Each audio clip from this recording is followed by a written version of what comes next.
Escola da Graça Cast começando aqui pela Vinha FM, no canal do YouTube do nosso pastor Aloysio Silva e também para você que acompanha o portal escoladagraça.com.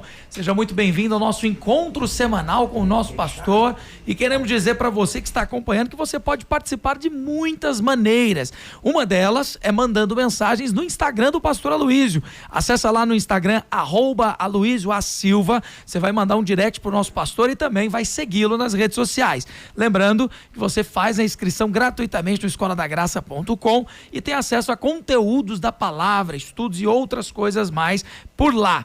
Aqui na Rádio Vinha você também participa mandando mensagens no YouTube. Quem está ao vivo agora, coloca aqui sua opinião, sua pergunta e o pastor vai responder ao vivo para nós. Não é demais dizer que o pastor Aloysio, ele semanalmente coloca também aqui muitas sugestões, então fique aqui conosco para ser abençoado com o programa Escola da Graça Cast. Vou cumprimentar então o nosso pastor e dizer para você que já tem gente mandando áudio pra gente. Então, os áudios, mensagens de texto, a gente compila todos e divide em 4 blocos. Nós temos o Veja a Graça, Aplique a Graça, Perspectiva da Graça e Isso Tem Graça.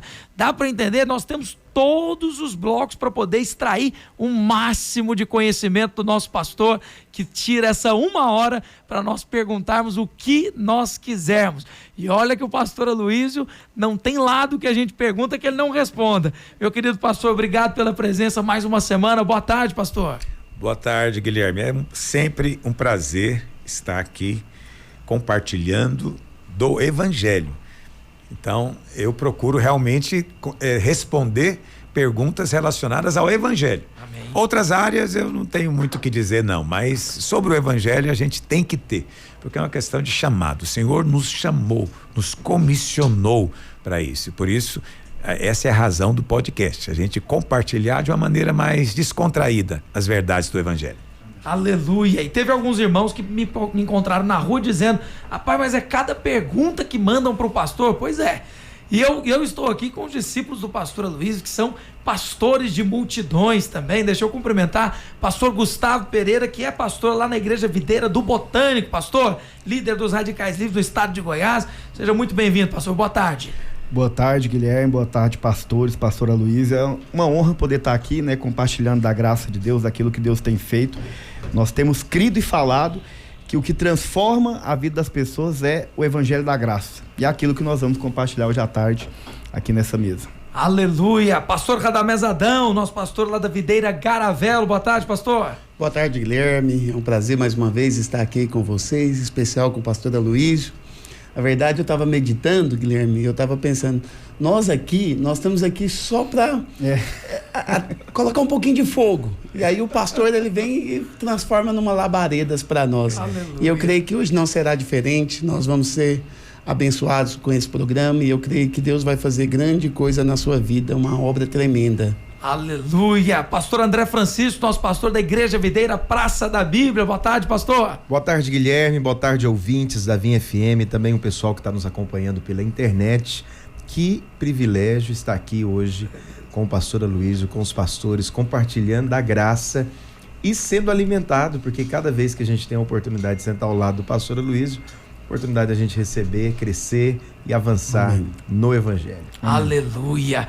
Pastor André Francisco, que segundo aqui na rádio, ele sempre faz uma aplicação perfeita da palavra no programa, Graça para Prosperar. E várias vezes, pastor Aloysio, eu já vi ele pegar a palavra que o senhor pregou e abrir de uma maneira perfeita para os ouvintes aqui. Eu preciso disso mesmo, gente, que faça isso. Que pegue a palavra e faz ela mais clara. Ele inclusive aplica em pontos, eu não sei se o senhor vai se lembrar daquela de líderes, o senhor ensina muito sobre liderança. O pastor André Francisco fez um programa aqui, está no YouTube da rádio, sobre liderança e como acessar os lugares segundo a palavra. Aleluia. Isso é poderoso. O senhor lembra disso, pastor André? Claro, com certeza. A gente fez uma maratona sobre liderança. Oi. E vamos começar agora uma maratona sobre a jornada Paz Financeira, que vai começar também, que vai ser em novembro. Aleluia. Paz financeira, aleluia. Aleluia. Bom, nós já temos algumas participações, eu já vou ler a primeira para o nosso pastor Aloysio, para ele já iniciar então esse programa falando. Então tem algumas pessoas que fazem perguntas e ficam em dúvida quanto à graça aplicada. Então vamos lá.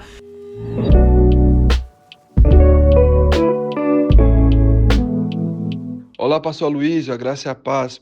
Pastor, faz muitos anos que eu sirvo ao Senhor. Por esse tempo comecei a me sentir frio espiritualmente, pastor. Às vezes eu fico até com medo de estar perdendo a fé, porque eu já não me empolgo com as coisas de Deus como antes.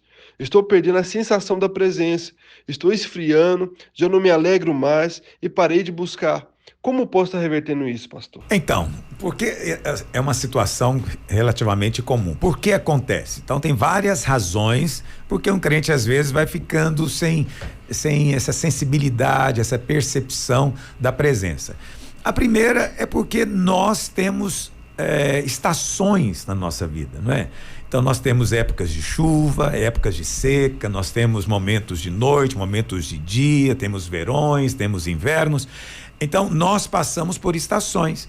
Então existe uma estação em que parece que nós somos mais poéticos, inspirados, né?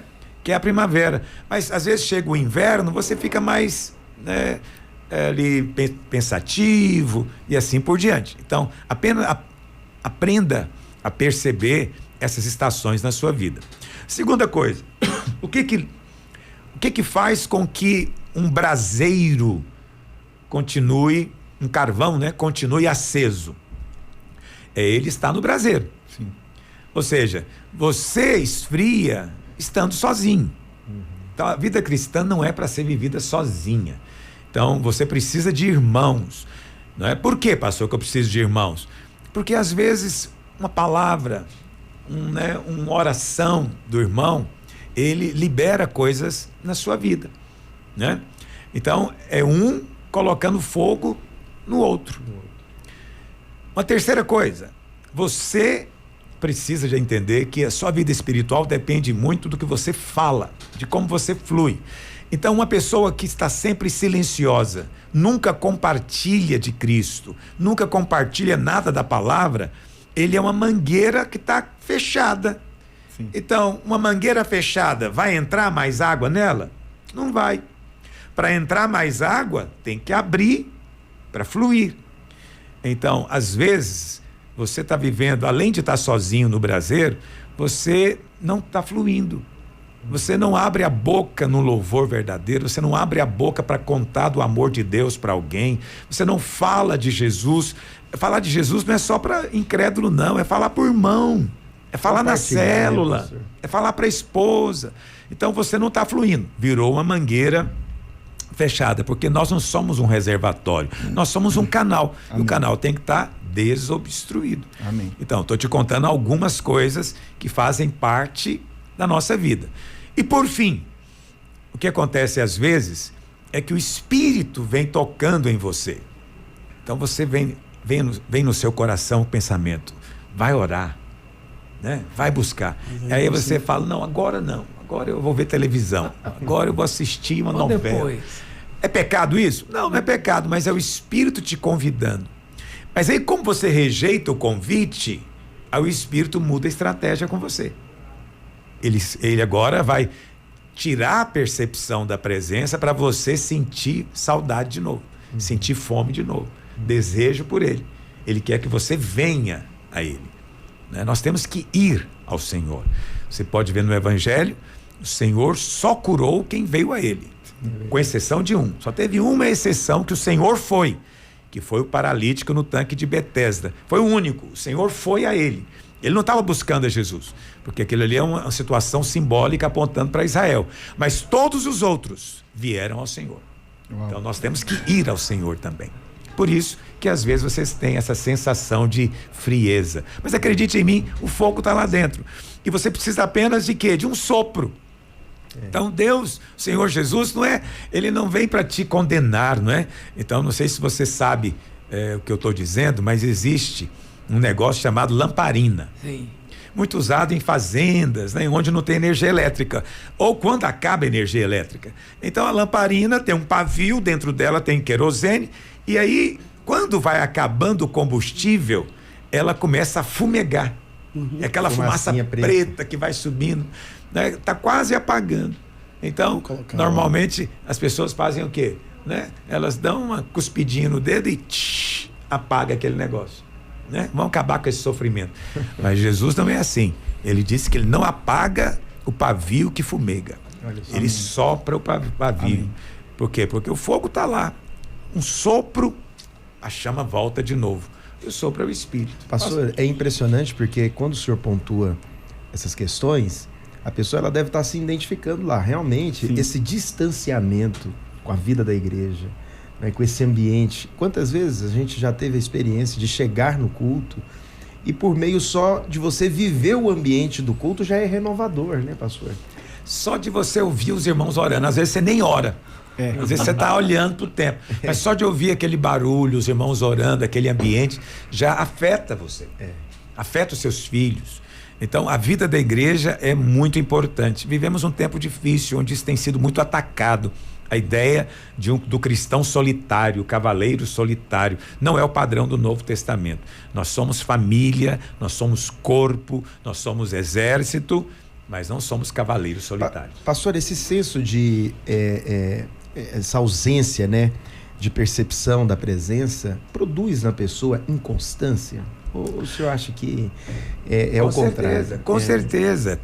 Se você não tem percepção da presença, você cede muito mais facilmente a mentiras do diabo, acusações, tentações, né? Então, os irmãos nos protegem. A vida da igreja nos protege. Sim. Entende? Conviver com os irmãos passa para a gente uma força em santidade, só porque estou com os irmãos falando das coisas do céu. Uau. Mas aí, se você está junto com o ímpio, a Bíblia fala o quê? As más conversações corrompem. Então, as pessoas vão se corrompendo porque só conversa coisa suja lá fora, com colega de trabalho. Não, você precisa de vir para a vida da igreja para compartilhar Cristo. Essa é uma coisa que eu insisto muito nas nossas células. Tem que compartilhar. Não pode ser só um que fala. Todos têm que falar. Aleluia. Pastor, tem uma coisa que eu vi aqui, que é a questão do sentir. Estou sentindo que está esfriando. Focar muito na sensação não é um perigo, não, pastor? É verdade. Esse é um outro ponto. Você tocou com muita sabedoria. Nós não vivemos por sensações. Vivemos por fé. Fé em quê? Na palavra. Então, você não está percebendo. Então, é muito bom quando a gente percebe.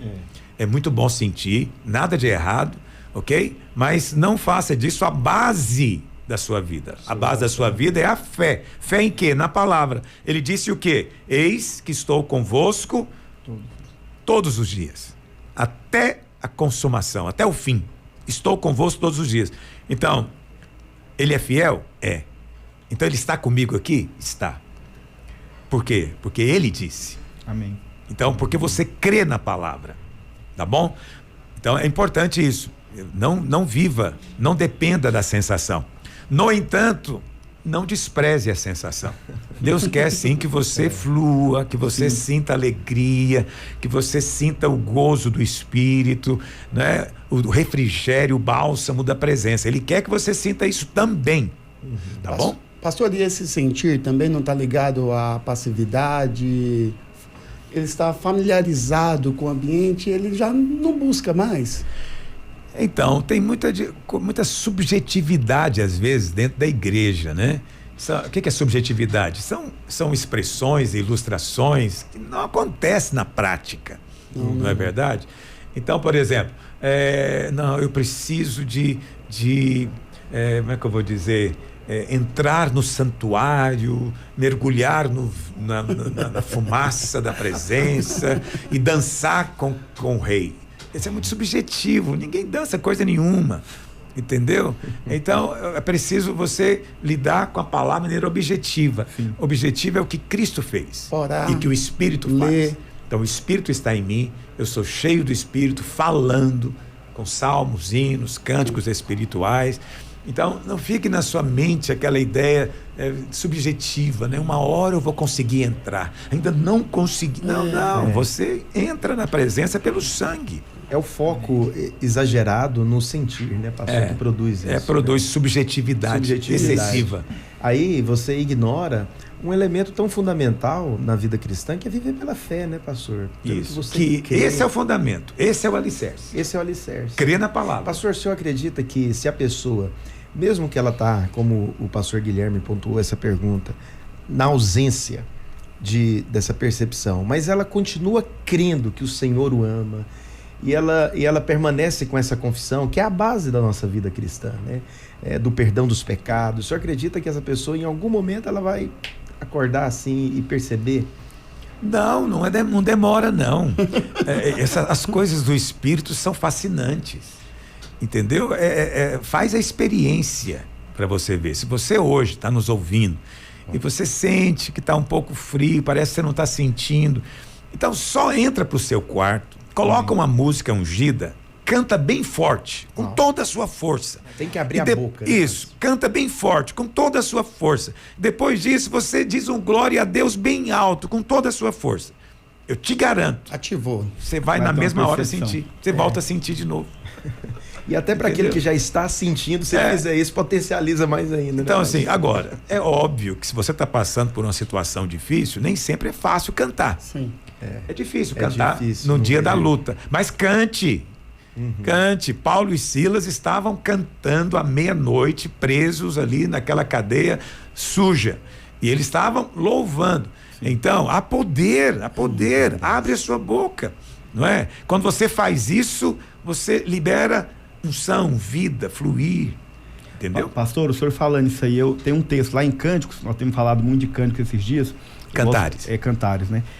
E lá em Cantares, capítulo 2, a partir do verso 10, a Bíblia fala assim: o meu amado fala e me diz, levanta, querida minha, formosa minha, e vem. Aí ele fala o que o senhor falou, porque o inverno já passou, né? A primavera chegou. Então, às vezes é uma questão de você levantar, de você ter uma atitude de fé, independente da circunstância que você está vivendo. E ter essa fé para poder crer porque a Bíblia fala, o Senhor está chamando, né? Tá um chamado dele aqui, ou seja, eu preciso levantar a esse chamado. E responder ao chamado. Isso. Então as coisas vão fluir. O ouvinte Muito não bem. falou aqui, viu, pastor? Mas eu penso que tem gente que fica numa situação que pecou, fez alguma coisa errada e não tem coragem de olhar para cima. Pastor, a minha fé está se esfriando. Deus está chateado comigo. Aí a condenação. Isso também é comum. A pessoa debaixo de acusação, acreditando mesmo, né, que Deus está com raiva dela, que a ira de Deus vem, ela não vai sentir coisas boas. Não. Né? Ela não vai sentir coisas boas, só coisas ruins. Então, ninguém estando debaixo de condenação consegue, de fato, perceber presença. Então, estar debaixo de condenação, quer dizer, sofrer condenação é uma coisa comum a todos nós, porque o diabo é o acusador. Mas você se permitir permanecer debaixo de condenação te leva a uma vida de derrota. Essa é a maneira como o diabo nos derrota, com acusação, condenação, culpa. E inclusive o senhor nesse jejum passado, falando sobre restituição, na parte que Davi diz, restitui-me a alegria da tua salvação. Então, restituição também de restituir essa fé, esse fervor. Sim, porque o diabo rouba, né? Rouba, ele te engana com pensamentos e crenças que você lê aí na internet, ouve vídeos, assiste, e você acaba resolvendo andar sozinho, longe do braseiro, Sim. em silêncio, sem abrir a boca, sem participar da vida da igreja. Aí é óbvio, né? Essas coisas todas vão produzir em você esse resultado. Pastor, recentemente o senhor nos ensinou, por meio de uma palavra muito poderosa, que certamente deve estar disponível na Escola da Graça, e eu não esqueço essa palavra porque ela me abençoou demais. E uma das coisas que o senhor pontua lá é para nós percebermos quando nós estamos debaixo de um ataque espiritual. Porque quando, justamente essas questões aqui que a pessoa pontuou, estou sentindo vontade mais, tudo, às vezes pode ser sintoma de um ataque espiritual e a pessoa não está percebendo, né, pastor? Porque às vezes o ataque ele vem e a pessoa é indiferente a ele, né? Ela acha que é uma coisa natural, normal da vida. Então, tem dois aspectos que nós temos que falar sobre isso. O diabo ataca, sim. Qual que é a principal estratégia do diabo? O nome dele é acusador. Então, a principal estratégia é na sua mente. Ele ataca você com acusação. Segunda coisa que você tem que lembrar: se você está debaixo de um ataque, então você precisa de fazer batalha espiritual. Agora, você não faz batalha sozinho. Batalha é coisa de exército. Batalha é coisa de pelotão. Entendeu? Nenhum soldado vai para a guerra sozinho. Sim. Aí você está debaixo de ataque e você está fora da igreja, do convívio, da comunhão. Aí você pensa que sozinho você vai... Não.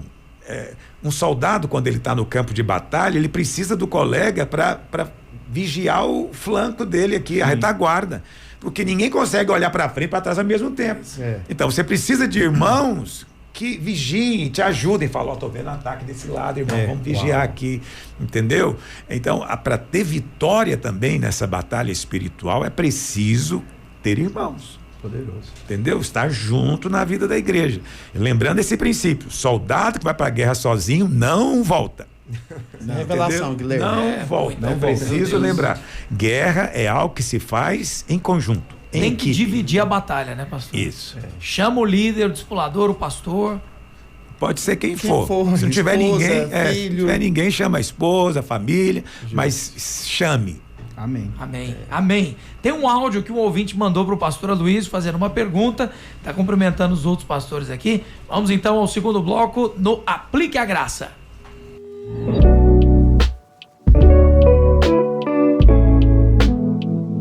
Olá, pastor Aloysio e todos os pastores da Escola da Graça Cast. Estou acompanhando aqui e sendo muito abençoado. Pastor, sou líder de célula, bastante envolvido em todas as atividades da igreja e recentemente eu e minha esposa tivemos uma briga e ela me disse que o meu principal ministério é a minha família. Me disse, inclusive, que se eu precisar faltar tudo na igreja e cuidar dela, eu preciso fazer. Pastor, como devo lidar com o ministério do lar sem perder o galardão dos vencedores? Ok. Se você olhar, vou até procurar aqui na palavra de Deus para você. Paulo diz lá em 1 Coríntios, capítulo 7. Olha aqui. 7:32. Diz assim a palavra de Deus. Isso é Paulo dizendo: quem não é casado, cuida das coisas do Senhor, de como agradar o Senhor. Mas o que se casou, cuida das coisas do mundo, de como agradar a esposa. Essa é uma coisa chata, né? Mas, poxa vida, então é isso. Então Paulo estava dizendo o seguinte: olha, se você quer realmente servir a Deus desimpedidamente, não se case. É isso que ele está dizendo. Nós não gostamos muito de falar de celibato. Castidade, celibato, mas é isso que Paulo está dizendo. O melhor é não casar se você quer servir a Deus, se você quer ser um missionário, se você quer ser itinerante e assim por diante. É o que Paulo diz. Obviamente, Paulo não é contra o casamento, né? Foi Deus que instituiu. Paulo está apenas dizendo que quando você é solteiro, você agrada o Senhor. Agora, você resolveu casar, que é um direito seu, aí você tem que agradar a esposa. Aí não tem esse negócio, Deus é o príncipe. Não, você tem que agradar a sua esposa, sim. Saída, né? Se você não agradar a sua esposa, você está desagradando a Deus. Olha só. Então, isso faz parte da vida. Eu sei que não é exatamente o que alguns gostariam de ouvir, né? Não tenho que te agradar, eu vou servir a Deus, né? E vai colocando na conta de Deus esse tipo de atitude. Mas está errado. Tem que agradar a esposa, sim. E há momentos, não é todo momento, não é? Mas há momentos que a família tem que ser a prioridade absoluta. Não é todo momento. Eu acho que domingo de manhã a família deveria ir cultuar a Deus. Sim. Entende? Junto, né? É claro que tudo com sabedoria, né? Com equilíbrio, com graça, mas tem um momento que precisa ser dedicado ao Senhor e tem um momento que você dedica à sua esposa. Então seja fiel, seja coerente com os dois. Então tem hora que você entra para o quarto para orar, sua esposa não vai achar ruim isso, né? Tem dias que você vai para o culto ou vai para a célula, sua esposa também não vai achar ruim isso. Agora, quando você resolve ir todos os dias, quando você deixa a sua esposa, você não participa da vida do lar, você sai de manhã, né?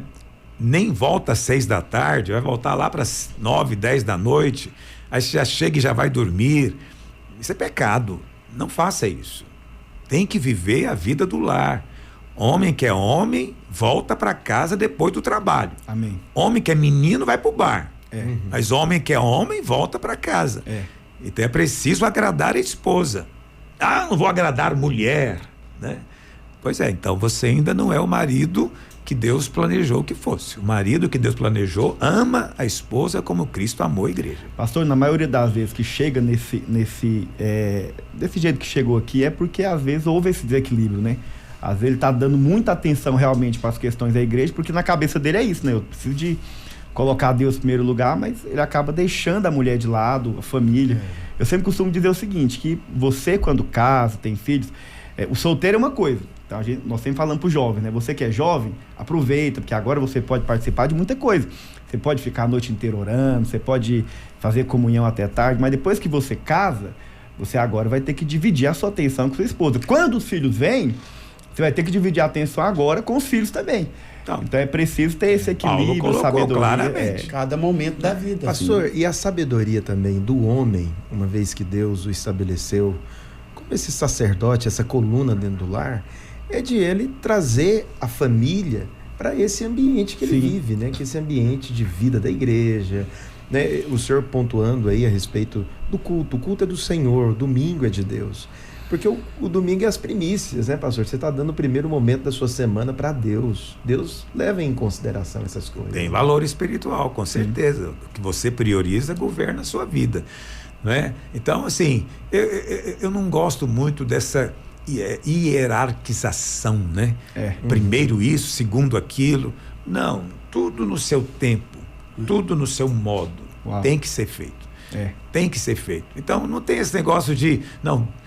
A igreja, a família é primeira, a igreja é segundo, o trabalho é terceiro. Eu não gosto disso, isso produz mais culpa do que bênção. Então tem hora que é hora de trabalhar, então não é hora de ir para a igreja, nem é hora de você ficar em casa com a sua família, é hora de ir trabalhar. Mas tem hora que é hora de você estar em casa com a sua família, com os seus filhos, então não é hora de ir trabalhar. E tem hora que é hora de ir cultuar a Deus, entendeu?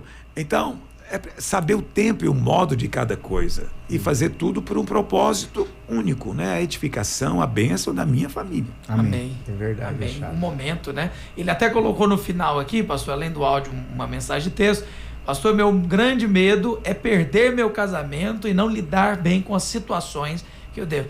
Tem que equilibrar melhor tudo, né, pastor? E faz bem ter medo, faz bem ter esse medo, você tem que cuidar do que Deus te dá. Deus deu um jardim e falou para Adão, guarda e cultiva. Então Deus também te deu um jardim, que é o seu casamento. Então guarde e cultive, não deixa a cobra entrar na sua casa, não deixa ela fazer ninho na sua casa.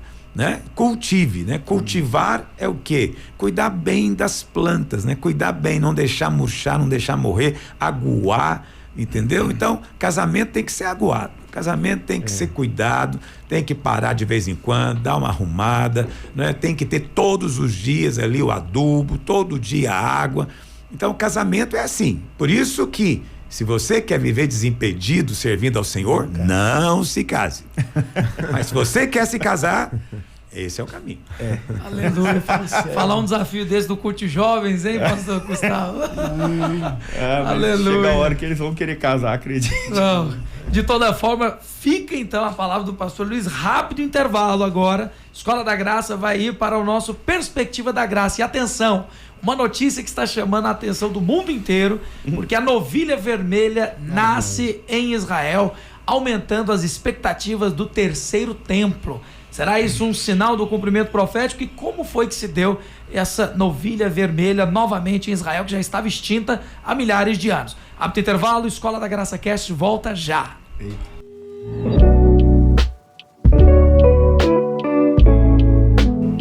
Estamos de volta com Escola da Graça Cast para você que nos acompanha toda quarta-feira, o seu encontro semanal com o nosso pastor Aloísio.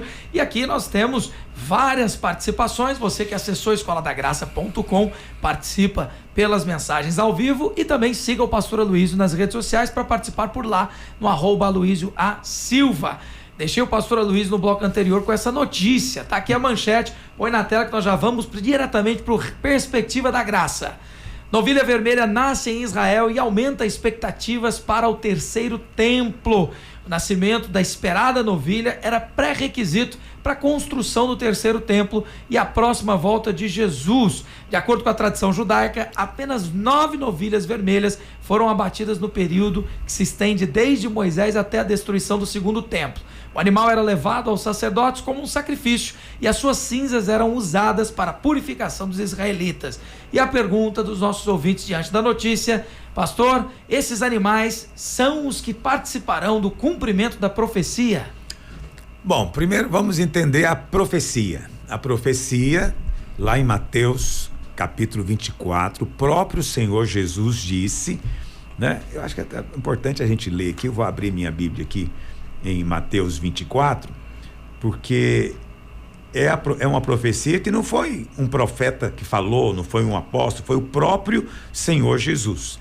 E ele diz assim, no verso 15: quando vocês virem o abominável da desolação, de que falou o profeta Daniel, no lugar santo, então saiba que vai ter tribulação, grande tribulação, como desde o princípio do mundo até agora não tem havido e nem haverá jamais. Então o Senhor está contando aqui quando vai começar a grande tribulação. Quando vai começar? Quando o anticristo, a besta, quando eles profanarem o lugar santo. O lugar santo era uma das partes do templo, ok? Então, para que o Senhor Jesus volte, tem que vir a grande tribulação antes. Mas a grande tribulação só começa se o templo for profanado. Mas o templo hoje não existe. Sim. Isso significa, então, que em algum momento ele será construído. Uau. Ele será reconstruído. Então, essa é a profecia que enche o coração dos crentes, né? E que eles ficam observando os sinais. Agora, para o templo voltar a funcionar, uma coisa interessante é que a tribo sacerdotal, os levitas, eles permanecem até hoje. Todo judeu que você vê o sobrenome dele é Cohen é levita. É mesmo? Ele é da tribo levítica. Então, a tribo existe até hoje. Mesmo com a perseguição, pastor, espalharam pela terra os judeus. Sim. As 12 tribos estão aí, porque no Apocalipse 7 fala delas, né? Bom, mas aí o que acontece? Para começar todo o trabalho no templo, tudo começa realmente com a água purificadora. Porque antes do sacerdote ministrar, né, ali os rituais, ele tem que ser purificado com aquela água. Mas essa água tinha um ritual. Essa água não é qualquer água, né? Tinha que ser água corrente, mas era principalmente a cinza de uma novilha. Não podia ser boi, novilho, tinha que ser novilha vermelha, tinha que ser vermelha, porque simboliza o sangue de Jesus. E ela então era sacrificada e depois queimada fora do arraial. E a cinza dela, então, era misturada com essa água. E a água, então, se tornava uma água de purificação. Sim. É a água da palavra hoje no Novo Testamento. Sim. Ok? Então, por causa disso, como é um pré-requisito para que o templo volte a funcionar, então aí que os irmãos ficam esperando, né? Que vai aparecer novilha vermelha. Agora, novilhas vermelhas existem no planeta inteiro. Aí você fala, mas qualquer uma? Não, tem que ser uma nascida em Israel. É muito fácil, você leva uma vaca vermelha para lá e ela vai parir uma novilha vermelha, vai ser uma novilha israelense. E eu vou até dizer, pastor, talvez o ouvinte não viu a imagem, porque não está olhando no YouTube, mas é a novilha ruiva, né? Sim, é vermelha. Vermelho, o pessoal pensa que é aquela coisa. Vermelho Vila Nova, não é isso? Não. É bem alaranjado, né? Isso. Mas a Bíblia chama de novilha vermelha. Então, é uma coisa que existe. Tem gado, raças de gado aí dessa cor. Então, é óbvio que quando o templo for construído, essa é a parte mais fácil de resolver. Aí as pessoas dizem, não, a novilha já tem. Isso significa que o templo está chegando. Não necessariamente. Não é? Ter a novilha não quer dizer que o templo está chegando. Mas o inverso seria verdadeiro. Ter o templo, aí vamos buscar a novilha. Ok? Então, isso são os crentes, né? Crente é uma criatura maravilhosa. Ele realmente, ele fica olhando e já fica pensando, isso é profecia, né? Eu amo esse povo, esse é o meu povo, eu amo tudo isso, né? E essa notícia é um cristão, engraçado, perguntaram para ele na reportagem, ele é do Texas, ele levou o gado, né, a novilha vermelha, e perguntam, mas você não é judeu, você é cristão, você crê em Jesus. Então, por que você está cooperando com o judaísmo? Ele fala, porque aí é o cumprimento profético. É claro, ele está ajudando a cumprir a profecia. Não tem nada a ver com judeu, foi Jesus que disse. Entendeu? Então, ele é do Texas, a novilha é do Texas, é texana. Mas vai chegar lá em Israel, vai ganhar a nacionalidade daí. Não é? Então, a Bíblia não fala que a novilha que era sacrificada tinha que ter sido criada na fazenda tal, por um judeu assim ou assado. Não fala nada disso. Então podemos pegar a novilha de qualquer lugar e levar e sacrificar quando o templo for reconstruído. Mas preste atenção, quando o templo for reconstruído, nós não estaremos mais por aqui. Amém. Já teremos sido arrebatados. Amém. Isso aqui é bom, né? Pastor, o foco, eu sei que a turma gosta de olhar esses pontos proféticos, e isso é interessante porque leva o nosso coração a ficar completamente voltado para a volta de Jesus, né? Amém. Mas o foco é Cristo, né, pastor? É olhar para Jesus, né? Hoje nós temos que olhar para o Velho Testamento como se fosse uma grande ilustração. E ele ilustra o quê? As verdades do Novo. Então, quando você lê a história da novilha vermelha, tem muita coisa para a gente falar ali, não é? Mas o principal, o cumprimento, é Jesus, né? Que pegou a bacia de água, o avental, e foi lavar os pés dos discípulos. Quando ele vai lavar os pés de Pedro, Pedro diz o que para ele? Não, senhor. O senhor nunca vai lavar os meus pés. E Jesus responde o que para ele? Se eu não te lavar, você não tem parte. Não, antes disso o Senhor diz, olha, quem já tomou banho, não precisa de tomar outro banho, mas tem que lavar os pés. Então, o que é o banho? É o sangue de Jesus. Mas os nossos pés ainda se sujam. Aí o Senhor diz para ele, se eu não te lavar, você não tem parte comigo. Ele não disse, se eu não te lavar, você não tem parte em mim. Porque se ele dissesse isso, Pedro estaria perdido, condenado. Ele apenas disse, se eu não te lavar, você não tem comunhão. Você não tem parte comigo. Então é preciso lavar os pés. E lá em Efésios 5, 24 e 25 diz que essa água é a palavra de Deus. Aí que torna-se bonito. Você vai agora lá no livro de Números para você ver a história da novilha vermelha. Aí você vai entender como que a palavra de Deus nos purifica, não é?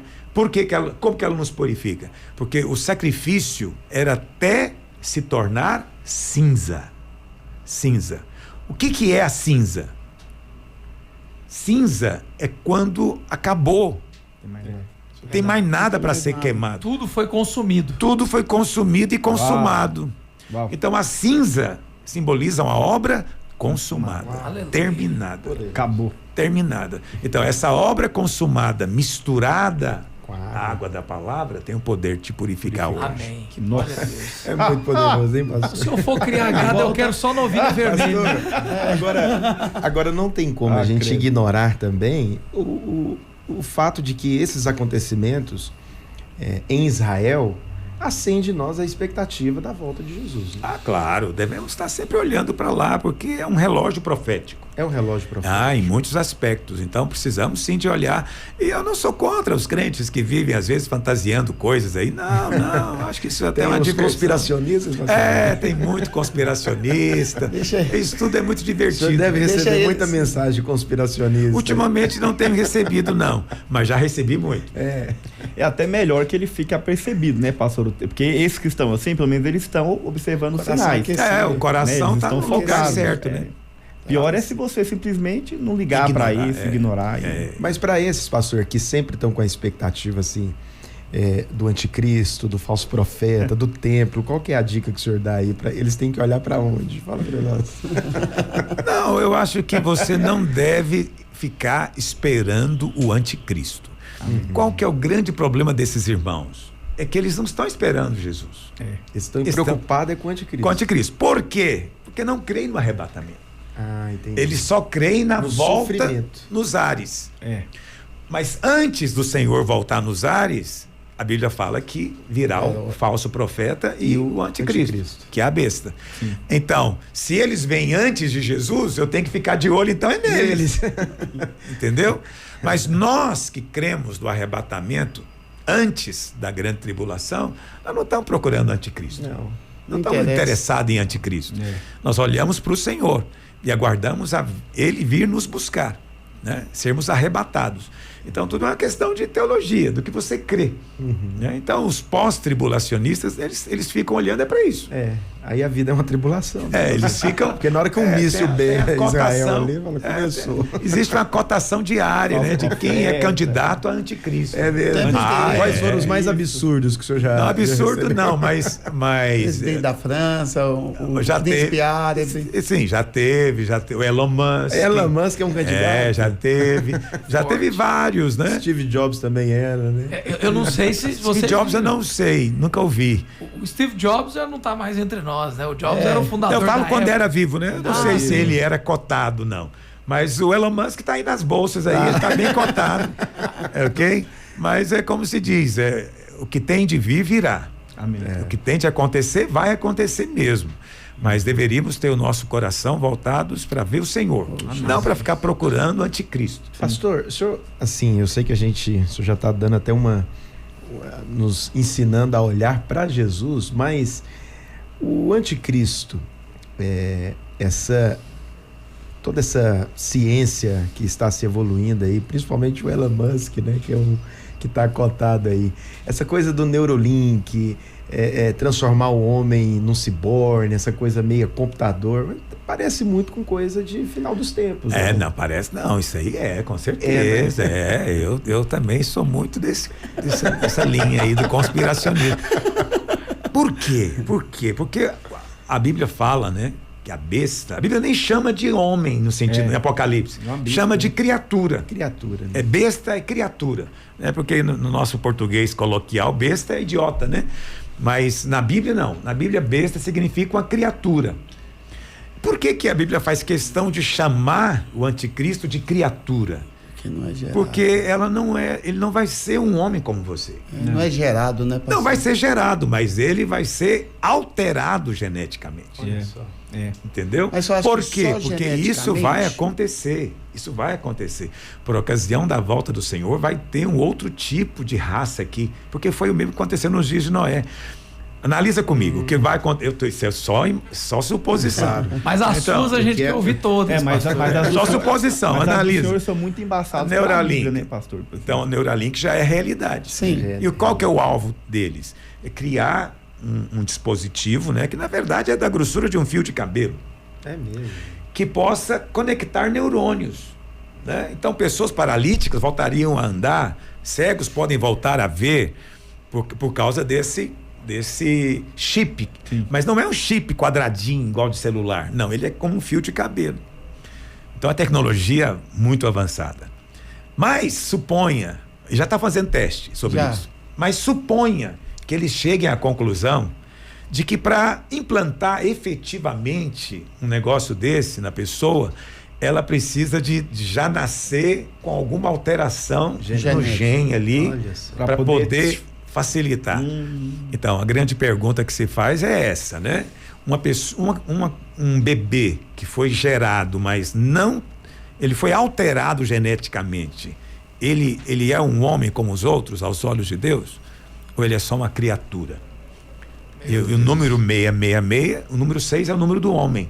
666 significa que foi feito para o homem, no homem, pela força do homem. Uau, Meu Deus. Entendeu? totalmente homem. Então, essas empresas, elas estão criando tecnologia para o cumprimento da profecia. Meu Deus. Ainda não é o cumprimento, mas é a tecnologia. Mas está acelerando. Tá tudo né, pastor? pronto. Tá tudo pronto. Tá. Uma coisa também que assusta, pastor, que é os dados de uma pessoa. Então, personalidade, escolhas, temperamento, eles compilam num arquivo e depois colocam numa inteligência artificial para reproduzir a pessoa.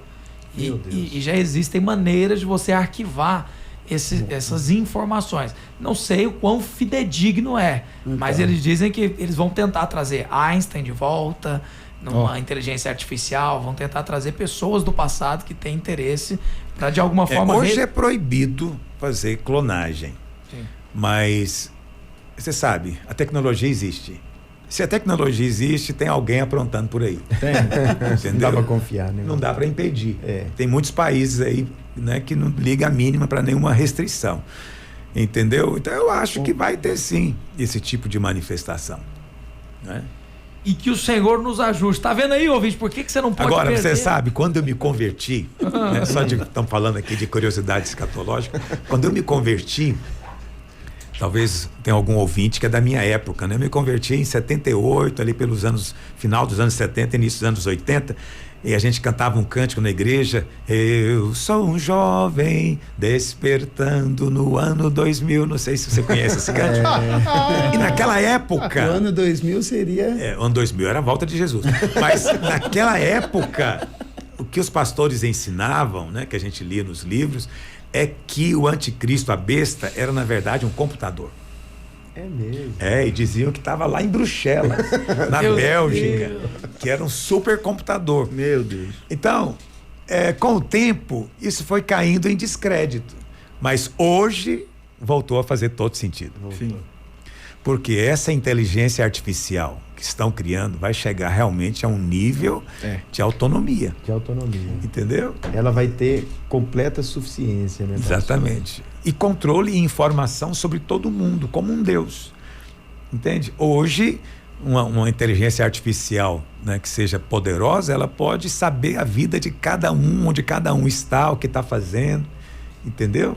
Por isso que a Bíblia diz que vai ter uma estátua que vai ser feita representando o anticristo. Mas essa estátua vai ganhar vida. Meu Deus. Agora, João, quando teve a visão, ele não encontrou outra palavra para descrever o que ele estava vendo. Ele sabia que não era gente. Ele não tinha referência. E aí o que ele achou mais parecido era uma estátua viva.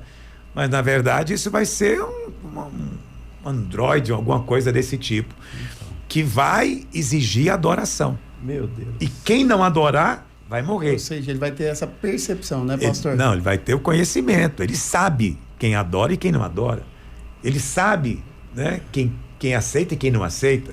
E quem não aceitar, por que ele sabe? Porque, querido, hoje você é monitorado. Hoje sei que é chato te contar, né, pastor? eu estava Sei que é lendo, chato te pastor, eu contar, estava mas- lendo, vou falar como o Guilherme, não sei se é verídica a informação, mas estava lendo uma reportagem que o Elon Musk, ele confrontando os AirPods, dizendo que ele, só de você colocar no ouvido, ele vai começar a fazer leitura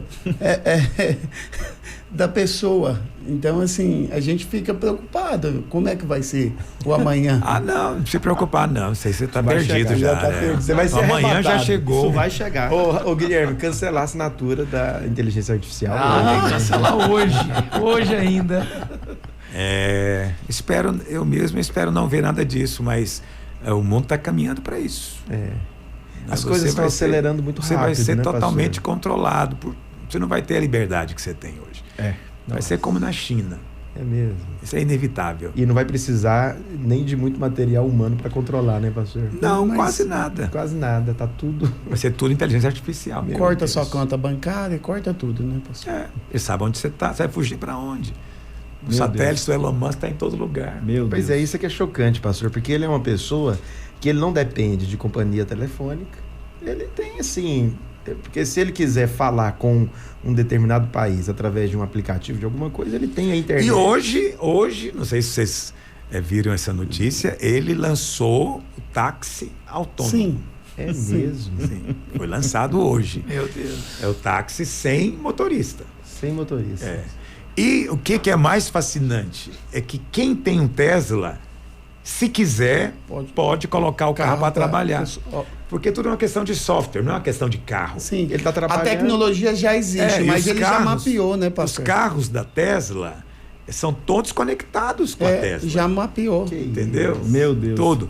E ele não precisa nem de um GPS, porque como já tem milhares e milhares de carros, não sei quantos, mas acho que já passou dos milhões de carros da Tesla, e ele monitora onde cada carro anda, ele já tem um mapa dos Estados Unidos pronto. Meu Deus. Entendeu? Ou seja, Então, o táxi, já existem táxis autônomos em alguns lugares do mundo bem restrito, mas esse lançamento hoje promete. Meu Deus. Promete. Pastor, ouvindo o senhor falar, a gente fica com a expectativa se esse programa vai terminar, porque Jesus pode voltar. Meu Deus. De repente eu comecei a sentir uma coisa na barriga. bateu um frio, aqui. né, Guilherme? Meu Deus do céu. Mas a gente estava falando da novilha vermelha. Olha o que a novilha vermelha O que a novilha produziu. gera A em novilha, nós? vamos parar lá no... O que a novilha não isso, faz é com uma coisa. vocês? Novilha despertou em nós o arrebatamento. Bom, vamos para o último bloco do programa de hoje. Isso Tem Graça, é uma participação de um irmão aqui que contou uma história. A gente está ouvindo as histórias e vamos ver o que o pastor Luiz tem a comentar da promessa desse irmão. Roda a vinheta.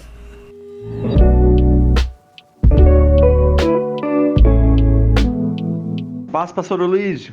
Tem um irmão da nossa célula que chegou dizendo que abriram um negócio chamado Casa do Pão Maná e nos garantiu que estudou a Bíblia e descobriu a receita do pão que caía do céu, dizendo que a receita dele já está abençoada e diz que chegou a testar sabores, como o mel que está descrito na Bíblia. É possível alguma coisa assim, pastor Luiz? Claro que não, né?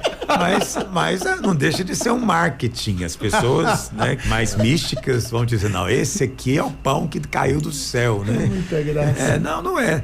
Obviamente o que ele deve estar fazendo ou já fez, né? É um pão que tem um ingrediente adocicado, né? Um mel, que seja bem aerado. Então ele deve estar fazendo algo assim. Mas não é difícil, você sabe que tem um pão também muito gostoso, né? Que a gente come no Outback, que ele tem esse adocicado do mel. Né? Mas ninguém tem coragem de dizer que é maná, que caiu do céu. Mas tem irmão que faz isso, né? Como eu disse, a gente faz parte de uma família grande. E tem gente de todo tipo. Muita criatividade. O tempo inteiro imaginando coisas. O que eu posso fazer? É um negócio poderoso. Eu não vou mentir, pastor. Se ele me prometer que ele fez a receita original, eu vou lá para provar. Tem que experimentar. Não, provar eu quero também. Mas o detalhe é esse, né, pastor? Se ele falar, não, esse aqui não é o pão maná do céu, não. Mas o senhor já comeu do céu? Pois é. Não. Então, mas é igualzinho. Como que você questiona a receita da pessoa?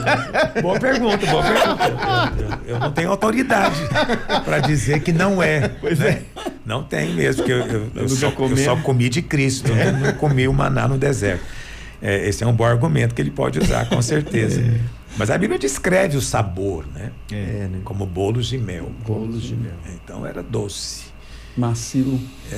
Então, como flocos, né? Ele eram flocos, como uma farinha. Então, se é uma farinha, dá para fazer pão, fazer bolo, fazer uma série de coisas. Pão né? Que é o que o povo de Israel fazia. É um dos alimentos mais consistentes e antigos que tem, né, pastor? É dos mais antigos e mais universais, né? Então, toda cultura tem o seu próprio pão. Criou o seu pão. Toda cultura tem. Então, isso falando de culturas antigas, né? Então, o pão, ele é a comida mais antiga, mais versátil e mais onipresente. Agora, tinha que ser assim. Porque Jesus escolheu ser o pão da vida. É verdade. Se ele é o pão da vida, então o pão só pode ser bênção. Por isso que eu sou desconfiado de quem fala mal do pão. Não pode comer pão. Meu Deus. Pão, não sei o que. Eu sou desconfiado porque Jesus é o pão da vida, né? Então pão não pode ser um veneno. Não pode. Né? É verdade. Inclusive, esse ouvinte está dizendo aqui, se quiser ir na célula dele, está convidado o pastor Luiz. Se o senhor quiser ir provar do pão, então, pastor. Ok, não, na célula eu não vou, mas eu aceito o pão. Pode trazer para mim que eu vou. Achei que ele ia convidar para ir na padaria mas dele. ele pode enviar aqui pro programa pra gente então pronto. comer aqui no programa. E fala, né? Dá a opinião no podcast, pastor. Se é ou não o maná do céu. Próximo programa, então, tá marcado. Pão maná, receita terrena, né? Essa não é receita celestial. Tem um irmão da nossa igreja que tem uma empresa, uma indústria, uma das maiores do estado de Goiás, que chama Pão Maná. Tem mesmo, é verdade. O dele é o maná que desceu do céu. Irmão Emival. Mandamos um abraço para ele, inclusive. De repente ele faz compra um pão essa receita. extraordinário. Espero que não seja ele que falou isso. Mas com certeza ele pode comprar a receita que é boa, né, pastor? Deixa eu agradecer o carinho de todos os ouvintes que participaram até aqui. Escola da Graça Cast é toda quarta. E os nossos pastores aqui com certeza vão estar de volta essa hora com o nosso pastor Aloísio. Pastor Gustavo Pereira, uma alegria estarmos essa hora aqui juntos. Um forte abraço, pastor. A alegria é minha, né, de poder estar participando dessa mesa aqui. Como o pastor André bem falou, nós estamos aqui mais para receber, né, para sermos abençoados pelo nosso pastor, e um abraço a todos os nossos ouvintes aí. É uma alegria. Pastor Radamés Adão, um forte abraço, até o próximo programa, pastor. Amém, glória a Deus. Mais uma vez, muito obrigado pelo convite, uma bênção participar desse programa. Como nós somos abençoados. Quero louvar a Deus e te convidar a estar conosco aos domingos aqui no Bueno, às 10 da manhã. E se você estiver ali na região do Garavelo, às 17 às 19h30. Que Deus abençoe a todos. E é o pastor André Francisco, que tem encontro marcado toda segunda aqui na Rádio Vinha, né, pastor André? Toda segunda, Guilherme, obrigado pela oportunidade de estar aqui no Escola da Graça Cast. E lembrando a turma, quero aproveitar a audiência do podcast para ir lá no meu Instagram, @PRAndréFrancisco, porque nós estamos nesse exato momento na jornada Paz Financeira, para você começar 2025 aí com a vida financeira em paz. Aleluia, sem dívida, em paz, né? Em paz. Glória a Jesus, pastor. Pastor Aloysio Silva, sempre uma alegria, pastor. Assim como os ouvintes se empolgam, somos nós aqui nessa mesa empolgados, falando da novilha vermelha, falando do pão maná. Não tem hora melhor e alguém melhor como o senhor para nos trazer a palavra da graça. Obrigado, viu, pastor? Uma alegria. Obrigado, eu agradeço todo esse carinho, né? Para nós é prazer, é alegria, compartilhar a palavra. E quando você entende, né? A palavra, ela atrai você quer mais, você quer ouvir mais, quer receber mais. Então, você sabe, na vida natural, quando você come, você perde a fome. Mas na vida espiritual, quanto mais você come, mais fome você tem. Amém. Aleluia. Mais Amém. anseio de receber você tem. Amém. Então, que o Senhor possa fazer isso também na sua vida, você que está nos ouvindo. Amém. Aleluia. Semana que vem a gente espera quarta-feira para continuar comendo da palavra de Deus. Um abraço e até lá.